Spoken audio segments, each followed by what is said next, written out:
Hello everyone, this is Deepak Singhal. Welcome you all to the platform of Vidya Guru. तो दोस्तों, ये video होने वाली है बाइलिंगुअल और सभी north eastern students and all my south Indian students who find Hindi a bit difficult in understanding, then this session is completely going to be in bilingual.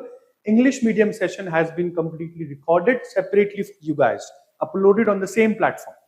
सो ये जो सेशन है ये सभी मेरे हिंदी बाइलिंगुअल स्टूडेंट्स के लिए है और जिनको इंग्लिश मीडियम में थोड़ी दिक्कत है। इस पूरे सेशन में दोस्तों हम लोग जुलाई के थर्ड वीक को क्लियर करेंगे, जहां पर मैं 17 जुलाई से 24 जुलाई तक की इंपॉर्टेंट करंट करने वाला हूं कवर। इंपॉर्टेंट चीज याद रहे कि मेरे करंट अफेयर्स की ब्यूटी ये रहती है कि आप बस हेडिंग से समझ जाते हैं कि इंपॉर्टेंट करंट कौन से आने वाले एग्जाम्स में। बहुत मेहनत करता हूं बेटा आप लोगों के लिए, तो एक लाइक बनता है एंड जरूर अगर पहली बार चैनल पर आए हैं तो सब्सक्राइब की मत जाइएगा, बेल आइकन को प्रेस कीजिए। Also share this video to all of your friends जो आप ही की तरह तैयारी कर रहे हैं सरकारी नौकरी की और उनको भी रिलायबल कंटेंट नहीं मिल रहा, जहाँ पे स्पेसिफिक एग्जाम स्पेसिफिक, देखो पढ़ाने वाले तो बहुत सारे मिल जाएंगे, मेहनत करने वाले बहुत कम होते हैं। और सही में मेहनत करके ये खोज खोज के लेकर आ रहे हैं। जो इंपॉर्टेंट नहीं भी है वो भी ले आ रहा हूं, क्योंकि कुछ नहीं पता कि वो एग्जाम में आपसे क्या पूछ ले, है ना। तो आइए दोस्तों, विदाउट वेस्टिंग योर टाइम शुरू करते हैं। सबसे पहला करंट है, प्राइम मिनिस्टर मोदी की कैबिनेट ने यहाँ पर प्रधानमंत्री धन धान्य कृषि योजना को कर दिया है पास। भारत के एग्रीकल्चर को पूरी तरीके से ट्रांसफॉर्म कर देगी ये योजना। 24,000 करोड़ का एनुअल आउटले है इस योजना का। इसके बाद दोस्तों आगे की बात करते हैं। इंडिया की पहली रो फेरी, रो का मतलब है रोल ऑन रोल ऑफ फेरी, जिस फेरी में तकरीबन 100 पैसेंजर, 15 गाड़ियां, 30 से 40 टू व्हीलर ट्रेवल कर सकते हैं।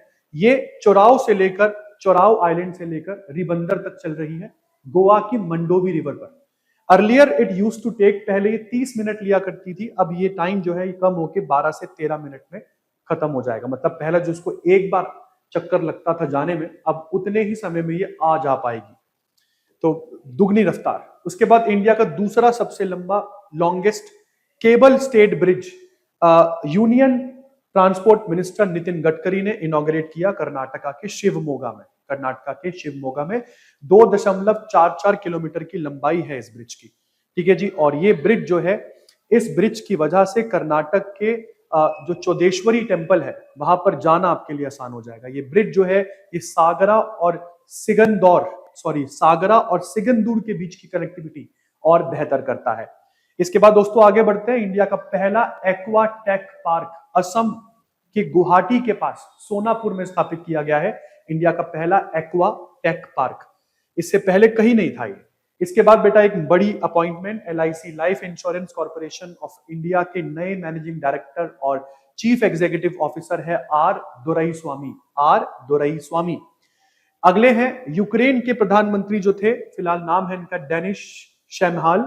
तो डेनिस शैमहाल जो है ये स्टेप डाउन कर चुके हैं और अब इनकी जगह पर जो आप आगे पढ़ोगे आने वाले करंट में, हालांकि इसमें ये बता रहे कि यूलिया शायद बन सकती हैं, बट ये यूलिया बन नहीं सकती, बन चुकी हैं।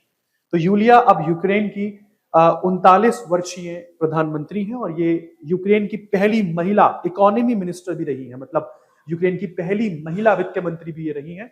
अब यूक्रेन की के प्रधानमंत्री के पद को ये संभालेगी। पिछले 5 साल में पहली बार यूक्रेन का प्रधानमंत्री यहाँ पर इलेक्ट हो रहा है ना, जब से रशिया के साथ इनका युद्ध शुरू हुआ है।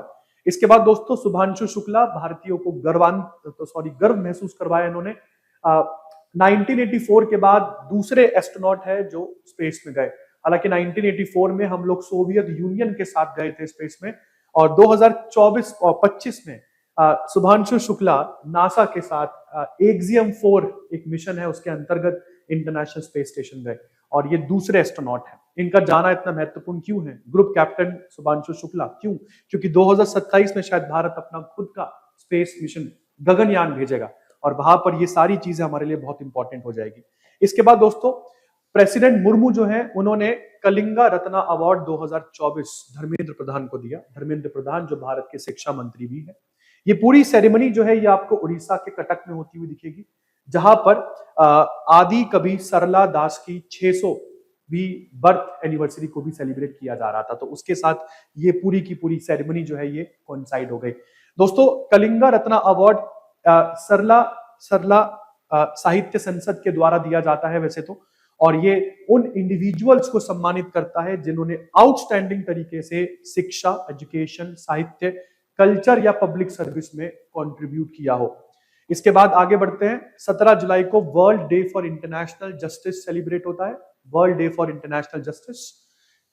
नेक्स्ट इंपॉर्टेंट है मुरुगप्पा। आपको पता होगा हर कंपनी को अपने प्रॉफिट का कुछ प्रतिशत कॉर्पोरेट सोशल रिस्पॉन्सिबिलिटी में खर्च करना होता है।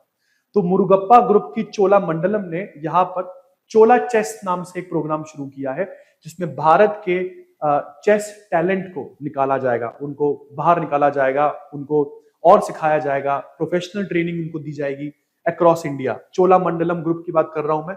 इन्होंने लॉन्च कर दिया है क्या, चोला चेस अंडर CSR इनिशिएटिव। इसके बाद दोस्तों बिहार ने यहाँ पर मुफ्त बिजली 125 यूनिट मुफ्त बिजली का ऐलान कर दिया है, और ये बिहार के सभी डोमेस्टिक कंज्यूमर इसका लुत्फ उठा सकते हैं। 1 अगस्त 2025 के बाद से ये लागू हो जाएगा। एक सोशल वेलफेयर स्कीम है नीतीश कुमार सरकार की। नेक्स्ट इंपॉर्टेंट आता है IIM कोझिकोडे में ज्ञानोदय सेंटर जो है वो स्थापित किया गया। ज्ञानोदय सेंटर पेडागोजिकल इनोवेशन के लिए स्थापित किया गया है, और इस सेंटर के जरिए भारत में जो है वो न्यू एजुकेशन पॉलिसी 2020 को सही ढंग से और इंप्लीमेंट किया जाएगा, तो उसी के साथ ये अलाइन होती है। ठीक है जी। नेक्स्ट इंपॉर्टेंट करंट आ गया है गुजरात। गुजरात बन गया है भारत का पहला राज्य जहां पर इंडिया का पहला ट्राइबल जीनोम सीक्वेंसिंग की जा रही है। जनजातीय जो जो जनजाति है, जनजातियों के जो DNA है उसको रिकॉर्ड किया जा रहा है। तो जनजातियों की DNA को सीक्वेंसिंग की जा रही है उनकी। और जीनोम सीक्वेंसिंग बड़ी जरूरी होती है, क्योंकि इससे पता लग जाता है कि कोई बीमारी किसी देश में कैसे बिहेव करेगी, वैक्सीन का कितना असर है, दवाई किस हद तक प्रभावित होगी आपके ऊपर। तो इसके लिए ट्राइबल पॉपुलेशन का जीनोम सीक्वेंसिंग हो रहा है गुजरात में। ठीक है, और ऐसा होने वाला ये भारत का पहला राज्य है। इसके साथ महाराष्ट्र बन गया है भारत का पहला राज्य जिसने एग्रीकल्चर का स्टेटस दे दिया है, कृषि का एक स्टेटस दे दिया है लाइव स्टॉक और पोल्ट्री फार्मिंग के फार्मर्स को।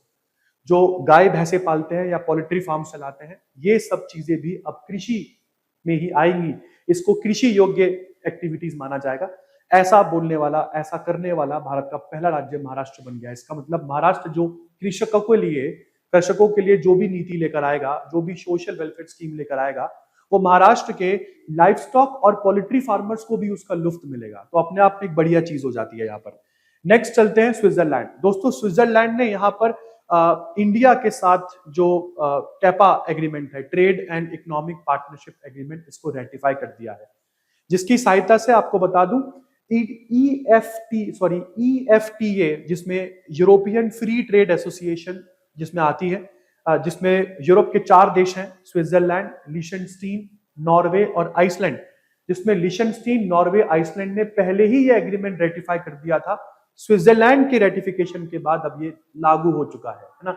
इससे होगा क्या, इससे भारत और जो यूरोप के 4 देश हैं इनके बीच में व्यापार पर लगे बंदिशें कम होंगी, ट्रेड बैरियर्स कम होंगे, और इंडिया को एक नई मार्केट मिलेगी, है ना। तो इंडियन प्रोडक्ट्स अब यूरोप के स्विट्जरलैंड, स्विस मार्केट्स को भी एक्सप्लोर कर पाएंगे। इसके बाद नेक्स्ट इंपॉर्टेंट है दीपिका शेहरावत। मैडम ने पॉलीग्रास मैजिक स्किल अवार्ड जीत लिया है। पॉलीग्रास मैजिक स्किल अवार्ड दीपिका शेहरावत, जिसकी वजह से अच्छा, अब ये पॉलीग्रास मैजिक स्किल अवार्ड हॉकी के फील्ड में दिया जाता है, इसको मत भूलिएगा। और इस अवार्ड को FIH के द्वारा मतलब फेडरेशन ऑफ इंटरनेशनल हॉकी के द्वारा दिया जाता है। इसके बाद दिल्ली बच्चों के लिए दुनिया की सबसे अफोर्डेबल सिटी दिल्ली बन चुकी है, और ये QS best student cities ranking 2026 में ये पब्लिश किया गया है। जो संस्था इस रैंकिंग को पब्लिश कर रही है उस संस्था का नाम है क्वैक क्यूरेली साइमंड्स नाम की संस्था है। माफ कीजिएगा अगर मैं इसको सही ढंग से प्रोनाउंसिएट नहीं कर पाया।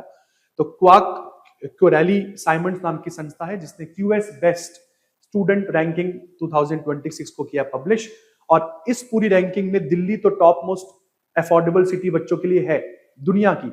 इसके अलावा भारत की अन्य सिटी के बारे में बता दूं तो मुंबई की रैंकिंग यहाँ पर 98 है, बेंगलुरु की 108 है, चेन्नई की यहाँ पर 128 है।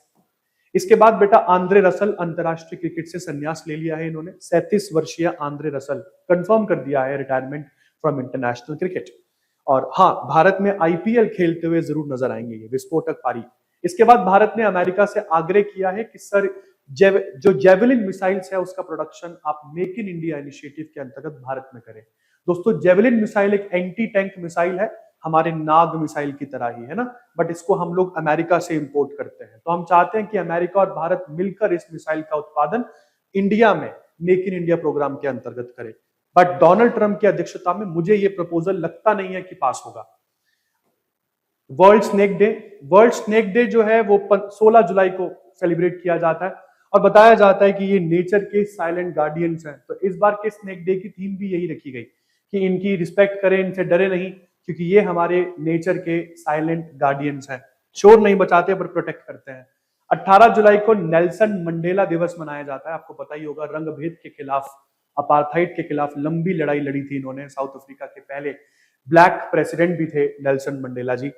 इसके बाद आगे चलते हैं। HSBC यूके का एक बड़ा बैंक अपने आप को नेट जीरो बैंकिंग अलायंस से बाहर कर लिया है। दोस्तों नेट जीरो बैंकिंग अलायंस दुनिया भर के दिग्गज बैंकों की एक अलायंस है, यूएन के कहने पर ही बनाई गई थी और ये उन सारे प्रोजेक्ट्स को पैसा देते थे ये बैंक जो प्रोजेक्ट्स एनवायरमेंट या क्लाइमेट के लिए कुछ अच्छा करते थे, वो प्रोजेक्ट्स जो कार्बन डाइऑक्साइड के एमिशन को कम करते थे।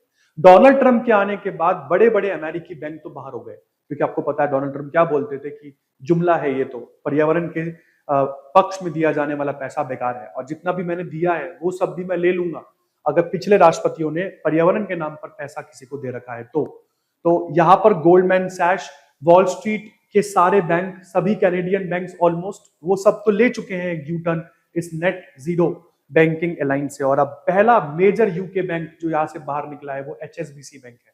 इसके बाद फ्रेंड्स आगे बात करते हैं विजयवाड़ा। विजयवाड़ा स्वच्छ सर्वेक्षण 2024-25 के उसमें सर्वेक्षण में ये 4th नंबर पर आए हैं और विजयवाड़ा आंध्र प्रदेश की सिटी, इसको सुपर स्वच्छ लीक सिटी का टाइटल भी जो है वो दिया गया है। सुपर स्वच्छ लीक सिटी का टाइटल हमने यहाँ पर विजयवाड़ा को दिया है। अब सबसे इंपॉर्टेंट चीज जो देखने वाली है कि ये अवार्ड, ये पूरा की पूरा स्वच्छ सर्वेक्षण अवार्ड जो है ये मिनिस्ट्री ऑफ हाउसिंग और अर्बन अफेयर्स के द्वारा इसको कंडक्ट करवाया जाता है। स्वच्छ भारत मिशन 2016 से ही इसे करवाया जा रहा है। इसके बाद दोस्तों इनकोइस की बात करता हूं। Indian national centre for ocean information services, इसको मिल गया है नेशनल जियोस्पेशियल प्रैक्टिशनर अवार्ड 2025। क्यों मिला? For its open source ocean services. Open source ocean services के लिए आपने संस्था को इस अवार्ड से सम्मानित किया। मिनिस्ट्री ऑफ अर्थ साइंसेस के अंतर्गत आने वाली ऑटोनोमस बॉडी है, इसको मत भूलिएगा। इसके बाद इंडिया ने यहाँ पर अपना आकाश प्राइम का जो टेस्ट है वो सक्सेसफुली कर लिया है। आकाश प्राइम आकाश वेपन सिस्टम का अपग्रेडेड मिसाइल है और इसको DRDO के द्वारा बनाया गया है। आपको बता दूं 4500 मीटर या उससे ऊपर के ऑल्टीट्यूड में ये वेपन सिस्टम काम करता है, तो हाई ऑल्टीट्यूड वेपन है ये हमारी। और हमने इस पूरे आकाश प्राइम में भारत में ही बनी रेडियो फ्रीक्वेंसी सीकर का इस्तेमाल यहाँ पर किया है, ठीक है। तो इसने 100% से परफेक्टनेस से टारगेट को न्यूट्रलाइज कर लिया है। इसके बाद दोस्तों इंडियन नेवी जो है वो 32nd सिम्बेक्स एक्सरसाइज में जाएगी। सिम्बेक्स एक मैरीटाइम एक्सरसाइज है, सिंगापुर में होगी और ये इस बार का 32वां एडिशन है। इंडिया और सिंगापुर के बीच में होने वाली सिम्बेक्स एक बायलेटरल मतलब एक द्विपक्षीय मैरीटाइम एक्सरसाइज है और सबसे लंबी अनइंटरप्टेड एक्सरसाइज भी है जो हम सिंगापुर नेवी के साथ करते हैं।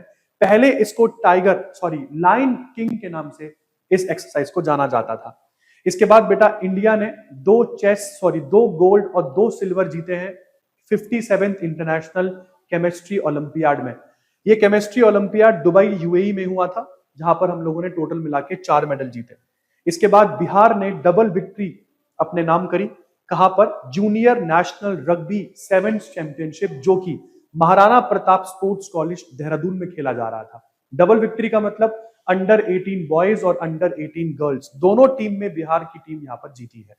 इसके बाद दोस्तों आगे बढ़ते हैं। नेक्स्ट करंट है department of legal affairs. Department of legal affairs ने यहाँ पर महिला आरोग्यम कक्ष को लॉन्च कर दिया है, जहां पर महिलाओं के मेंटल फिजिकल हेल्थ का ध्यान रखा जाएगा। मतलब इन टोटल वर्क प्लेस पर विमेन वेलनेस को ध्यान में रखते हुए इस कक्ष को इनॉग्रेट किया गया है। नेक्स्ट इंपॉर्टेंट है यूनियन मिनिस्टर, नाम है इनका जितेंद्र सिंह। इन्होंने यहाँ पर NSCSTI 2.0 लॉन्च कर दिया है, जिसकी फुल फॉर्म होती है national standards for civil service training institutes 2.0। तो ऑफ कोर्स इस पूरे की पूरे सिस्टम को कैपेसिटी बिल्डिंग कमीशन के द्वारा बनाया गया है, और जिस तरीके से भारत में सिविल सर्विस ट्रेनिंग दी जाती है, वो एक स्टैंडर्ड की ट्रेनिंग मिले, एक यूनिफॉर्म ट्रेनिंग मिले, ये इस चीज का ध्यान रखेगी NSCSTI 2.0। इसके बाद बेटा 56 international film festival of India में आपको बता दूं, इसकी पहली मीटिंग जो है, मतलब 52nd international film festival of India जो है, इससे संबंधित इसकी स्टेयरिंग कमेटी की पहली मीटिंग मुंबई में हुई। और आपको पता होगा कि ये जो 52nd इंटरनेशनल फिल्म फेस्टिवल है, ये नवंबर में गोवा में होना है। तो किस तरीके से इसको अरेंज करवाना है, इसकी स्टीयरिंग कमेटी की पहली मीटिंग इस समय मुंबई में चल रही है, मतलब हुई।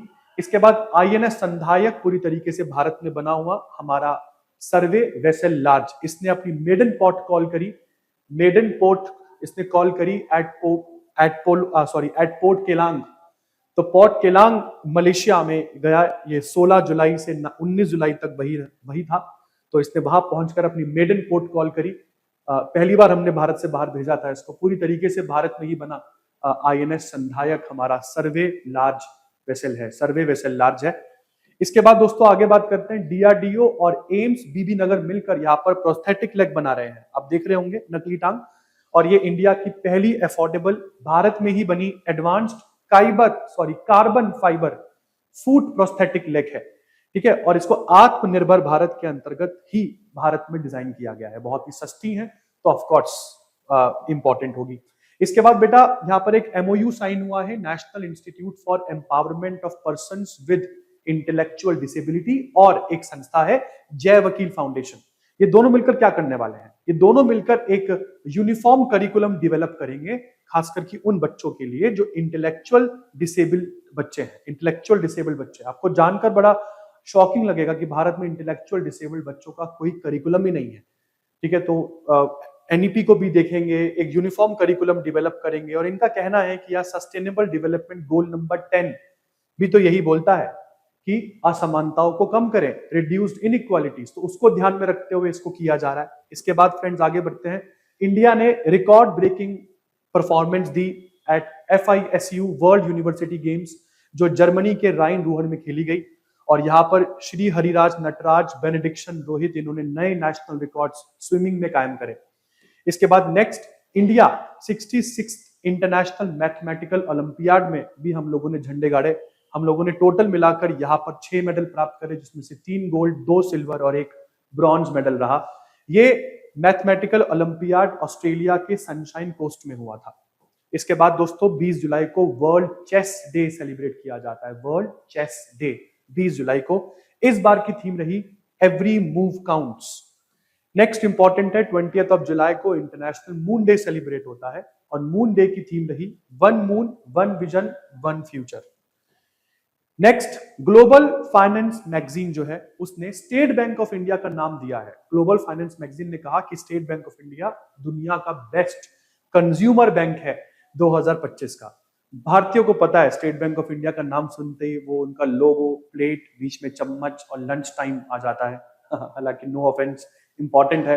Global finance magazine state bank of India को बोलता है कि आप दुनिया के बेस्ट कंज्यूमर बैंक है 2025 के। इसके बाद टेस्ला भारत में आ चुका था, ये तो मैंने आपको पहले भी बताया था। इन्होंने फिलहाल लिबर्टी जनरल इंश्योरेंस और एको इंश्योरेंस को अपने इंश्योरेंस पार्टनर के रूप में चुना है। तो अगर आप टेस्ला की गाड़ी खरीदेंगे तो आप केवल इन 2 कंपनियों से ही इंश्योरेंस परचेज कर पाएंगे। इसके बाद दोस्तों इंटरनेशनल मॉनेटरी फंड ने एक रिपोर्ट निकाली, जिस रिपोर्ट का नाम था growing retail digital payments, the value of interoperability report. जिस रिपोर्ट में यह कहा गया कि इंडिया दुनिया का लीडर एमर्ज हो रहा है, मतलब बन के निकल रहा है, स्पेशली फास्ट पेमेंट्स की अगर बात करें तो। इस पूरे की पूरे प्लेटफॉर्म में IMF ने बात करी, क्या IMF ने यहाँ पर बात करी इंडिया के UPI की। 2016 में इसको लॉन्च किया गया था NPCI के द्वारा। जिस तरीके से हर महीने UPI एक नया रिकॉर्ड कायम कर रहा है, अपने आप में बहुत बड़ी चीज है ये। इसके बाद दोस्तों Indian council of medical research, ये अपना एक एक्सप्रेशन ऑफ इंटरेस्ट दिखा रहे हैं कि भाई जो मलेरिया की वैक्सीन है जो भारत में बनी है, नाम है इसका एडफेल्सीवैक्स, इसका कमर्शलाइजेशन शुरू हो, मतलब इसको बड़े पैमाने पर बनाया जाए, दुनिया और बाहर के देशों में इसको भेजा जाए। इसके लिए इन्होंने जो बिड्स हैं जो वो जनरली इनवाइट करी है। तो ICMR की बात कर रहा हूं मैं, और मलेरिया वैक्सीन की बात हो रही है यहाँ पर, एडफेल्सीवैक्स। इसके बाद बेटा इंडिया ने टारगेट किया है कि 2047 तक हमारी जीडीपी का 10% टूरिज्म सेक्टर जो है वो कंट्रीब्यूट करेगा। जीडीपी का 10% जो है वो टूरिज्म सेक्टर कंट्रीब्यूट करेगा, ऐसा इंडिया का एक एम है। अभी फिलहाल ये 5 से 6% कंट्रीब्यूट करता है, अपने आप में बड़ी चीज। इंडिया टूरिज्म रिसिपिएंट कंट्रीज में, मतलब जितना पर्यटन भारत में आता है उस फील्ड में इंडिया 14वें नंबर पर आता है, 14th ग्लोबली। इसके बाद बेटा नेक्स्ट, यूनाइटेड किंगडम दुनिया का शायद पहला देश बन रहा है जिसने वोटिंग एज को 18 से कम करके 16 करने का प्रावधान यहां पर दिया है। हालांकि 1969 में इन्होंने आखिरी बार वोटिंग एज 21 से कम करके 18 करी थी। नेक्स्ट इंपॉर्टेंट है, ये यूलिया, मैं इनके बारे में कवर कर चुका हूं। ये यूक्रेन की नई प्रधानमंत्री है मैडम, 39 इयर्स ओल्ड, और यूक्रेन की पहली महिला वित्त मंत्री भी है। जब तक ये वित्त मंत्री रही तो अब इनको, सॉरी जब तक नहीं, अब ये क्योंकि पीएम है तो इनको कई सारे रोल दिए गए हैं, जैसे कि यूक्रेन में वेपन जो प्रोडक्शन है उसको किस तरीके से बढ़ाना है, यूक्रेन की लोन डिपेंडेंट इकोनॉमी को किस तरीके से पुनर्जीवित करना है, ये सब चीजें। इसके बाद इलॉन मस्क ने बेबी ग्रॉक नाम का एक जीपीटी, मतलब जैसा ही एक एआई चैटबॉट निकाला है। एक्चुअली ग्रॉक इलॉन मस्क के द्वारा लॉन्च किया गया एक एआई चैटबॉट था, और इस पर कई सारे आरोप लगे हैं कि ये बहुत ही खुले मुंह कुछ भी बोल देता है, बकवास करता है, फाउल माउथ रिप्लाईज देता है, सेक्सुअलाइज्ड रिप्लाई देता है, तो बच्चों के लिए ऐसे रिप्लाई अच्छे नहीं है। तो इन्होंने बेबी ग्रॉक नाम से एक नया जो अपना एआई वर्जन है वो निकाला और बोला कि ये भैया इको फ्रेंडली है, चाइल्ड फ्रेंडली है, गंदे रिप्लाईज नहीं देगा, बच्चों के दिमाग पर कोई बुरा प्रभाव नहीं पड़ेगा। आगे बढ़ते हैं, मुरली श्री शंकर ने यहाँ पर विक्ट्री क्लेम करी है। किधर? ये men's long jump at world athletics continental tour bronze level meet, जो कि पोर्तुगल के मियामी में हुई। तो पोर्तुगल के मियामी में जो एथलेटिक्स कॉन्टिनेंटल टूर ब्रॉन्ज हुआ, वहां पर हमारे मुरली श्री शंकर यहाँ पर जीते 75 मीटर लीप के साथ। इसके बाद दोस्तों इंटरनेशनल क्रिकेट काउंसिल ने इंग्लैंड और वेल्स क्रिकेट बोर्ड को जो है वो होस्टिंग राइट्स दे दिए हैं, मतलब टेस्ट वर्ल्ड टेस्ट चैंपियनशिप का फाइनल 2027 का, 29 का और 31 का, ये इंग्लैंड और वेल्स क्रिकेट बोर्ड जो है वो उसको ऑर्गेनाइज करवाएंगे। तो ये ठेका एक तरीके से मान लो आईसीसी ने इस बोर्ड को दे दिया है। इसके बाद फ्रेंड्स 22 जुलाई को वर्ल्ड ब्रेन डे सेलिब्रेट होता है। वर्ल्ड ब्रेन डे 22 जुलाई को सेलिब्रेट होता है। इस बार की थीम रही brain health for all ages. Next important current है, ओईसीडी और एफएओ की रिपोर्ट है ये, एग्रीकल्चरल आउटलुक रिपोर्ट 2024-25 की, सॉरी 2025-34 की रिपोर्ट है ये, 10-10 सालों में एक बार आती है। तो ओईसीडी है organisation for economic cooperation and development, और एफएओ है यूएन की बॉडी, फूड एंड एग्रीकल्चर ऑर्गेनाइजेशन। इनका कहना यह है कि भारत में जो वेजिटेबल ऑयल का कंजम्पशन है वो बढ़ेगा और 2034 तक पहुंच जाएगा 12.68 केजी पर कैपिटा। ये हमारा कंजम्पशन है, मतलब एक आदमी का कंजम्पशन इतना तकरीबन पहुंच जाएगा एक साल में, ऐसा ये बोल रहे हैं 2034 तक। और ये कह रहे हैं, ये हम नहीं बोल रहे, ये ट्रेंड बता रहा है इंडिया का। ये पहले कभी जो वेजिटेबल ऑयल कंजम्पशन था इंडिया में वो अपना पर कैपिटा 2012-14 में 8.53 केजी हुआ करता था, जो बढ़कर 22-24 में 9.97 केजी हो गया। तो ऑफ कोर्स 2034 तक बढ़कर 12.68 तो होगा। तो organisation for economic corporation and development का हेडक्वार्टर पेरिस फ्रांस में है और ये 1961 में बनी संस्था है। इसके बाद दोस्तों तमिलनाडु जो है एक हॉर्नबिल कंजर्वेशन सेंटर स्टैब्लिश कर चुका है, एक हॉर्नबिल को बचाने के लिए कंजर्वेशन सेंटर, और ये अन्नामलाई टाइगर रिजर्व में स्थापित किया गया है। Annamalai tiger reserve hornbill conservation centre. Next important current है दिल्ली ने नेवा एप्लीकेशन लॉन्च कर दी है, नेवा सेवा एप्लीकेशन। नेवा का मतलब है नेशनल ई विधान एप्लीकेशन, और इसको one nation one application initiative के अंतर्गत लॉन्च किया गया है। ऑब्जेक्टिव क्या है? पेपरलेस प्रोसीडिंग्स करवाएंगे विधानसभा में, ठीक है, और बहुत ही इको फ्रेंडली गवर्नेंस होगी। जो भी चीजें होंगी वो सब डिजिटली अवेलेबल होगी, पेपर का यूज कम से कम होगा, पर्यावरण सुरक्षित होगा, फलाना चीजें फिलहाल इस नेवा सेवा एप्लीकेशन के माध्यम से बोली गई। इसके बाद दोस्तों पुडुचेरी ने लॉन्च कर दिया है OTRS 2025 योजना। OTRS की फुल फॉर्म है वन टाइम रेगुलराइजेशन स्कीम। क्या करने वाला है इसमें? इस स्कीम के अंतर्गत सुनिए, होश बिल्कुल उड़ जाएंगे आपके। इसमें अनऑथराइज्ड कंस्ट्रक्शन जो भी पुडुचेरी में हुई है 2000 2025 से मतलब 1987 से 2025 के बीच उनको ऑथोराइज कर देंगे, ये लीगलाइज कर देंगे ऐसे कंस्ट्रक्शंस को कि हम नहीं तोड़ने वाले हैं। हालांकि इसके लिए आपको डिजिटली अप्लाई करना पड़ेगा ओबीपीएस माध्यम से, मतलब ऑनलाइन बिल्डिंग परमिशन सिस्टम के माध्यम से, जिसको एनआईसी ने डेवलप किया है। इसके बाद दोस्तों मेरी पंचायत एप्लीकेशन को यहाँ पर WSIS चैंपियन अवार्ड से सम्मानित किया गया। WSIS चैंपियन अवार्ड 2025 किसके लिए? For grass root digital governance. तो ग्रास रूट डिजिटल गवर्नेंस के लिए ये पुरस्कार इनको मिला। ठीक है जी। इसके बाद इस एप्लीकेशन को, मेरी पंचायत एप्लीकेशन को मिनिस्ट्री ऑफ पंचायती राज और एनआईसी के द्वारा डेवलप किया गया है। 12 भारतीय भाषाओं को सपोर्ट करती है ये एप्लीकेशन। इसके बाद जगदीप धनखड़ यहाँ पर अपने स्वास्थ्य कारणों को बताकर आर्टिकल 67A के अंतर्गत रिजाइन करने वाले भारत के प्रथम उपराष्ट्रपति बने आजादी के बाद। हालांकि वीवी गिरी और आर वेंकट रमन ने भी रिजाइन किया था, बट उन्होंने राष्ट्रपति के चुनाव लड़ने के लिए रिजाइन किया था। सर कोई चुनाव नहीं लड़ने वाले हैं, बट इन्होंने वैसे ही रिजाइन किया, इसलिए उस मैनर में ये पहले उपराष्ट्रपति बन जाते हैं। ये भारत के 14th उपराष्ट्रपति थे। इसके बाद दोस्तों आगे बढ़ते हैं। दीपक बागला, ये अटल इनोवेशन मिशन के मिशन डायरेक्टर बन चुके हैं। दीपक बागला की बात हो रही है। इसके बाद IAS officer Sanjay Kaul, GIFT city के MD, नए MD और CEO है। गिफ्ट एक स्मार्ट सिटी है जिसका फुल फॉर्म है Gujarat international fintech city, Gujarat के गांधीनगर के पास में लोकेटेड है। इसके बाद फ्रेंड्स असीम कुमार घोष बने हैं नए गवर्नर हरियाणा के, और ये हरियाणा के 19वें गवर्नर है। ओथ गवर्नर्स को हाईकोर्ट के चीफ जस्टिस पढ़ाते हैं। तो पंजाब हरियाणा हाईकोर्ट की चीफ जस्टिस आपको यहां पर दिख रहे होंगे, मिस्टर शील नागू, जस्टिस शील नागू। इसके बाद दोस्तों इंडिया का ये एक मतलब हमारी अंडर सी सर्वेलेंस और सबमरीन वॉरफेयर कैपेसिटी को बढ़ाता है। ये भारत का 8वां और आखिरी anti submarine warfare shallow water craft है, जिसको गार्डन रीच शिप बिल्डर्स और इंजीनियर्स ने बनाकर इंडियन नेवी को सौंप दिया है। नाम क्या है इसका? अजय।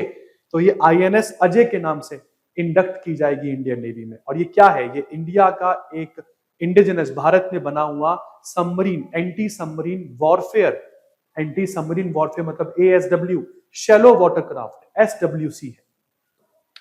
इसके बाद दोस्तों मिनिस्ट्री ऑफ स्किल डेवलपमेंट और एंटरप्रेन्योरशिप ने SIA नाम से एक प्रोग्राम चलाया, स्किल इंडिया असिस्टेंट प्रोग्राम, जिसके अंतर्गत ये क्या करने वाले हैं? ये इंडिया के सभी क्षेत्र में स्किलिंग और एम्प्लॉयमेंट सर्विसेज को और ज्यादा प्रमोट करेंगे ताकि बेहतर से बेहतर रोजगार भारत में डेवलप हो। हर योजना का कर्तव्य वैसे तो यही होता है।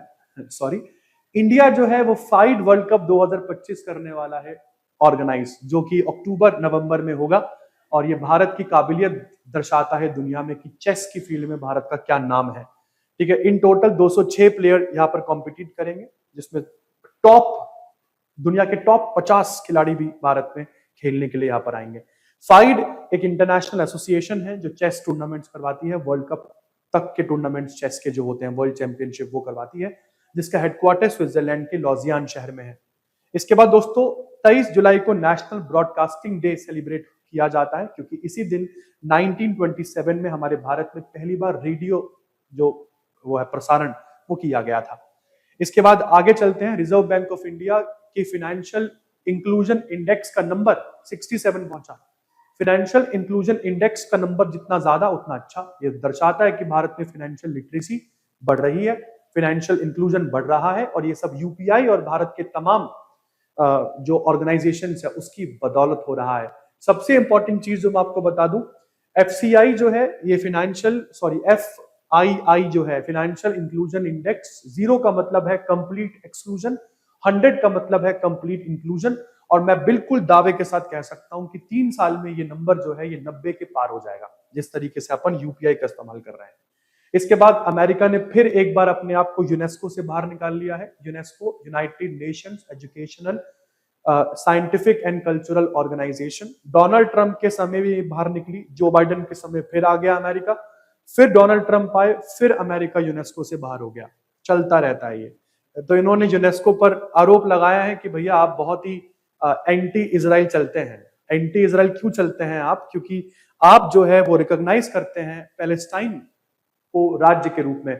आप पैलेस्टाइन को राज्य के रूप में जो है वो मेंबर के रूप में आप उसे रिकॉग्नाइज करते हैं, तो आप इजराइल के अगेंस्ट हैं। इस वजह से हम आपके आपके पास नहीं है। इसके बाद 2034 तक OECD FAO same report, agricultural outlook report, ये बता रही है कि भारत 2034 तक चाइना को सरपास कर जाएगा as world top cotton producer. दुनिया का टॉप कॉटन प्रोड्यूसर बन जाएगा भारत 2034 तक, ऐसा इन्होंने बोला। इसके बाद next national education society for tribal student और एक और संस्था है अवंती फेलोज, दोनों ने मिलकर किया है एक MOU साइन। और इस MOU में बताया है कि भारत के जो जनजातीय बच्चे होंगे, ट्राइबल बच्चे, उनको IIT, JEE और नीट की तैयारी जो है वो करवाई जाएगी। हालांकि सिलेक्शन मेरिट के बेसिस पर रहेगा। इसके बाद दोस्तों आगे चलते हैं। इंडियन नेवी जो है वो शिप बिल्डिंग सेमिनार ऑर्गेनाइज कर रही है, मतलब कर चुकी है 23 जुलाई मानिकशॉ सेंटर, और इंडियन नेवी की तरफ से ये पूरा सेमिनार वॉरशिप डिजाइन ब्यूरो ने किया है ऑर्गेनाइज। Worship design bureau. पूरे सेमिनार का टाइटल क्या रखा गया कि हम जब जहाज बनाते हैं तब हम देश बनाते हैं, nation building through ship building seminar का नाम रखा गया। इसके बाद दोस्तों आगे बढ़ते हैं। इंडियन आर्मी ने 6 aircraft, 6 helicopter, Apache helicopter America से खरीदे थे 2020 में। हमने $600 मिलियन की डील साइन करी थी। हालांकि डिले हो गया, 6 में से 3 हेलीकॉप्टर हमको मिले हैं अभी और 3 आगे मिलेंगे। इन तीनों हेलीकॉप्टर्स को हिंडन एयरबेस में तैनात किया गया है। अपाचे हेलीकॉप्टर्स की बात हो रही है। इसके बाद दोस्तों इंडिया पॉलियाक इमरे एंड वारगा जेनोज मेमोरियल 2025 इवेंट में हम लोग यहाँ पर बहुत सारे पदक जीत कर आए। इन टोटल 10 पदक जीते हम लोगों ने। और ये पॉलियाक इमरे एंड वर्गा जो पूरा की पूरा टूर्नामेंट है, ये एक रेसलिंग टूर्नामेंट है दोस्तों। और 10 मेडल्स में हमने 3 गोल्ड, 3 सिल्वर और 4 ब्रॉन्ज जीते। और ये एक पासपोर्ट की तरह है, ये टूर्नामेंट एक पासपोर्ट की तरह है, क्रूशियल है हमारे लिए बहुत, क्योंकि इसी के बिहाफ पर देखा जाएगा कि कितने खिलाड़ी 2025 के क्रोएशिया के ज़ैग्रेब में वर्ल्ड रेसलिंग चैंपियनशिप खेलेंगे। तो ये उसके लिए एक तरीके से पासपोर्ट इवेंट है। अच्छी परफॉर्मेंस रही। और 22 जुलाई 1947 को तिरंगे को राष्ट्रध्वज के रूप में अपनाया गया था, इसलिए 22 जुलाई हर साल नेशनल फ्लैग डे सेलिब्रेट होता है। और इसी के साथ ये है वीडियो का अंत। आई होप आपको बहुत अच्छी लगी होगी वीडियो। मैंने कुछ भी नहीं छोड़ा है इस पूरे की पूरे डिफाइंड डेट में। अच्छी लगी हो तो दोस्तों प्लीज लाइक किए बिना मत जाइएगा। आपके लाइक से कुछ खर्चा नहीं होने वाला आपका, बस एक छोटा सा सपोर्ट मिलता है मुझे कि ऐसी मुझे और वीडियोस आप लोगों के लिए बना के लानी है। आपके एग्जाम स्पेसिफिक कंटेंट की तैयारी विद्या गुरु करवाता है और हम उसके लिए बिल्कुल दृढ़ निश्चय करवाते हैं कि हर बच्चे का एग्जाम यहाँ पर निकले। करंट अफेयर्स और GS में आप कभी मार ना खाए, उसके लिए मैं हमेशा चैनल पर अवेलेबल रहूंगा। This is Deepak Singhal signing off from the channel of Vidya Guru. देखते हैं आपको और मिलते हैं अगली वीडियो में, जहां पर हम जुलाई के लास्ट वीक के करंट को करेंगे कवर। धन्यवाद, थैंक यू सो मच।